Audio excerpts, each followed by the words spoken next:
Hey guys, आपका स्वागत है एक और नए वीडियो में। इस वीडियो में मैं आपको देने वाला हूँ स्टैंडर्ड 7 का सब्जेक्ट इंग्लिश का लेसन नंबर 1.3 इन टाइप्स ऑफ सिलोरेंस के सारे टेक्स्ट बुक का क्वेश्चन आंसर, जिसमें आपको देने वाला वर्कशॉप। तो चलिए वीडियो को और बढ़ते हैं। यहाँ चुका है क्वेश्चन नंबर 1 और 3, और इस वीडियो में ना क्वेश्चन नंबर 2 नहीं दिया क्योंकि क्वेश्चन नंबर 2 कुछ था ही नहीं, उसमें आपको बस लेसन को रीड करना था ज़ोर से, तो आप कर लीजिए। सो स्टूडेंट्स, आ चुका है क्वेश्चन नंबर 1 और 3, दोनों का आंसर मैंने आपको दे दिए हैं। और स्टूडेंट्स, आपको डरने की बात नहीं, क्योंकि ये सारे आंसर मैंने आपको डाइजेस्ट से दिए, तो आप बुक कंपटीशन और एग्जाम में भी लिख सकते हैं। और स्टूडेंट्स, यह आ चुका है क्वेश्चन नंबर 4, और यहाँ write 1 or 2 sentence about something beautiful using your own experience और imagination, then rearrange the word in the sentence in the periodic form. तो यहाँ पे आपको पोएम जैसा फॉर्म बनाना था, इसके लिए ये इसका आंसर थोड़ा बड़ा है, तो ये आपको एग्जाम में ज़्यादा आता नहीं है, तो आपको खाली बुक कंपटीशन के लिए यूज़ करना है, इसके लिए आपको आंसर दे दिए हैं।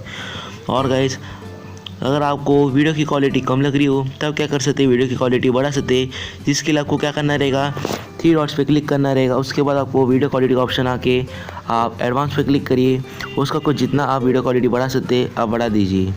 और स्टूडेंट्स, अगर आपको वीडियो की प्लेबैक स्पीड लग रही हो तो आप वीडियो की प्लेबैक स्पीड भी कम कर सकते हैं। और स्टूडेंट्स, अगर आपने स्टैंडर्ड 7 के इंग्लिश के पहले के लेसन की वीडियो नहीं देखे रहेंगे तो डिस्क्रिप्शन बॉक्स में प्लेलिस्ट का लिंक दे रहेगा, वहाँ पे क्लिक करिए, आप स्टैंडर्ड 7 की प्लेलिस्ट पे पहुँच जाएंगे। वहाँ पे आपको इंग्लिश और इंग्लिश के अलावा बाकी सारे सब्जेक्ट के प्लेलिस्ट में मिल जाएंगे, तो आपको जो लेसन्स की वीडियो चाहिए आप ज़रूर देखिए। तो चलिए स्टूडेंट्स, मुझे आपको इस वीडियो में इतना ही कहना था। आप वीडियो के अंदर बने रहिए, जिससे आपको कोई भी आंसर मिस ना हो सके।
you